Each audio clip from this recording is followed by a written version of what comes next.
Morning, guys. How are you? So I just want to start a bit of a series called Stories with Dan. So yeah, I won't start right at the beginning. I'll just choose some, stories that I think are, interesting, and just have a bit of a chat with you guys about it and what happened, and yeah, sort of what what I would do different, or, you know, um but yeah, anyway, this is a bit of a story about when I moved from New South Wales. When I moved back from WA to New South Wales. So when I was in WA, I my business was, it was going quite good. I had about six staff at the time, and I'd learnt a lot of things, and I'd gone from really just doing general site cleans for builders to I was doing waterproofing, paving preps. I was cutting concrete, so I had started a concrete cutting business as well.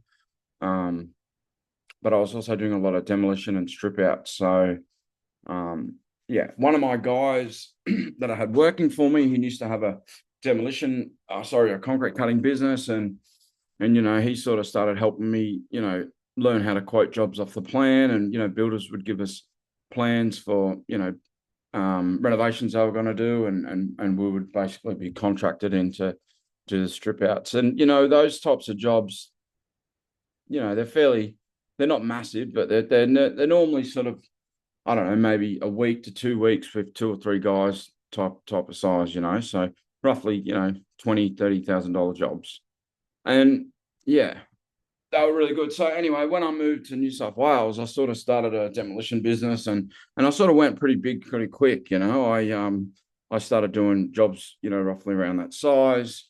And to be honest, I really wasn't set up with the infrastructure for it just yet. And yeah, so I was doing a lot of, semi big jobs, like as I just described. And yeah, I didn't have any real permanent staff yet. And so a lot of the pressure was on me, obviously. As a business owner, the pressure's always on you, but when you got three or four good staff you can rely on, it does help a lot. And as small business owners will know, trying to find staff and trying to find good guys, and guys that you can rely on is a massive thing.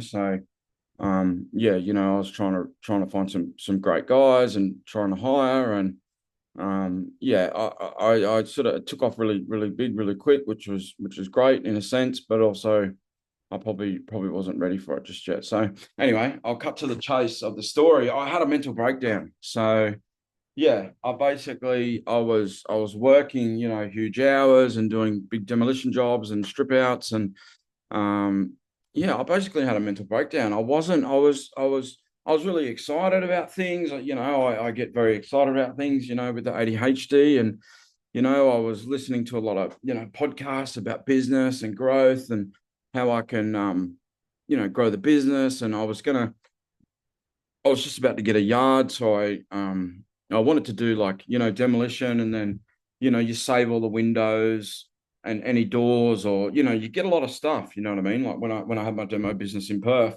you get a lot of stuff that you can sell to salvage yards essentially. And I wanted to do that, so I had a place lined up in Cardiff, and yeah, everything was going really well. I thought things were going well. I was staying up, burning the candle at both ends. And yeah, I basically had a mental breakdown. So, um, I didn't realize it was sort of happening. But one day I drove up to Coffs Harbour, and I had just about to get my yard, and I just hired a new ute for the business. And yeah, I drove up there, but I must have been delusional. I was calling guys, and I was making business plans, and some of it was completely just off the Richter, as far as mental health and breakdowns go. So some of it was quite delusional, some of it was obviously real, but yeah. So I drove up to Coffs Harbour one day, and then, like, I think the following day I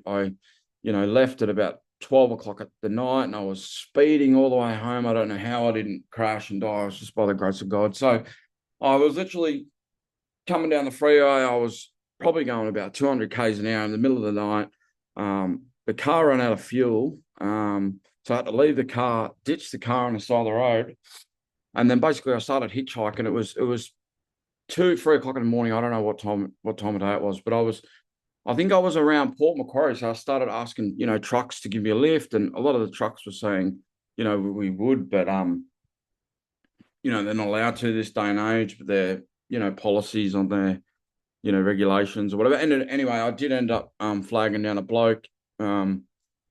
He was in a ute, and I'd be interesting if he ever got in contact with me again, because that was a funny morning. But he was on a bit of a similar journey. He was growing his business, and he was seeing a chick up there somewhere, so he was sort of flying around the countryside doing all these cool business things, and sort of operating at a pretty fast level for a young bloke, which was pretty cool. But anyway, he dropped me, I think, back to maybe Newcastle train station or somewhere up there, and he kept going on. Anyway, I managed to get home, and at the time I didn't realize that I was having a mental breakdown. So I was still fucking going a million miles an hour, and talking about all these things. And anyway, I think it was the next day. Maybe I was driving around, and I basically I think my other car ran out of fuel, and then I was walking down the road, like basically in my underwear, naked up the street.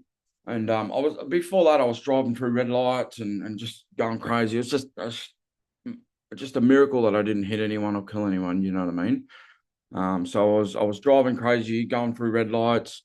Actually, I pulled over a police officer, and I said to the lady, I said, I'm not well. You know what I mean?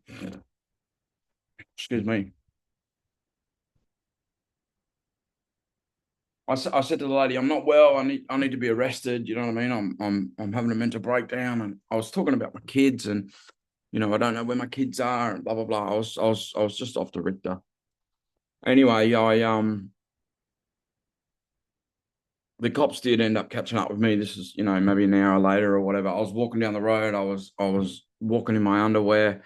I thought I was an Aboriginal elder. I thought, aliens were going to get me. Like it was off the charts. You know what I mean? Anyway, I went to I think one of the police stations in Newcastle, and obviously they took me to they had me in the watch cell or whatever, and then they took me to hospital, and I think they gave me like whatever they give you. They give you an injection of something, and you basically go to sleep. And I honestly thought the police were trying to kill me. So it was a big, battle in the police station and then in the hospital. And I thought they were going to kill me. I thought they were trying to, give me something to kill me. But anyway, it was traumatic. But yeah. So anyway, I got locked up, and I went to remand. I think so. I went to remand, and then I actually went to the mental hospital in prison. So I was in Maitland, Cessnock prison, and I was in. I think when you first go there, you get sort of, I guess, allocated your cell or whatever. But obviously, the nurses could see that I wasn't well. So I think for the first 2 weeks, I was just in a cell by myself, walking around. I was still delusional. I still thought they were going to kill me. I wasn't eating. I lost a heap of weight. I went from, maybe like 110 to I went, down to about 95 kilos. So I wasn't eating. I thought the guards were trying to kill me, trying to poison me. I didn't know what was happening for the first 2 weeks. I was in this cell, and I didn't know what was happening. I thought I was on a spaceship. I thought Anthony Mundine and Danny Green were in the cell next to me fighting. Like, it was crazy. You know what I mean? It was a full psychotic episode, and yeah, I mean, this is something that can happen from burnout, and you know what I mean, like drug use and things like that. So this is this just didn't happen to me. This can happen to anyone. So yeah, I guess I'm sharing my story, to raise awareness about needing to keep your mental health in check and needing to manage that stuff, because even now, like, my ADHD and things like that. Like, I want to operate at a fast level. I want to go out and achieve things. I want to, you know what I mean? But I need to remind myself to slow down these days. I need to remind myself to just take a deep breath, pray about it, talk to God, work out, the right timing and not just, rushing into things. Because when I get into that like sort of hypermanic state, it's not good, it's a very dangerous place to be in. But now that I've, had that experience, sorry guys, and sort of been through that, I can see the signs and I know, all right, you're getting a bit manic, you're getting a bit overwhelmed, you're getting a bit, frantic. Let's step it back a notch. Let's ease up. So anyway, back to the story. So yeah, so the prison, they took me to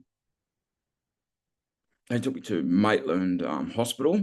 And anyway, I was in Maitland Hospital for probably, I don't know, maybe 4 weeks or something. And yeah, I still didn't know what was going on. You know what I mean? I was basically locked to the bed. You know what I mean? And then I think after a few days, you know what I mean, they were able to medicate me, and I was, able to stabilize and things like that. But it was traumatic. You know what I mean? Anyway, so I went back to the main prison and sort of back to, the yard and all those types of things. But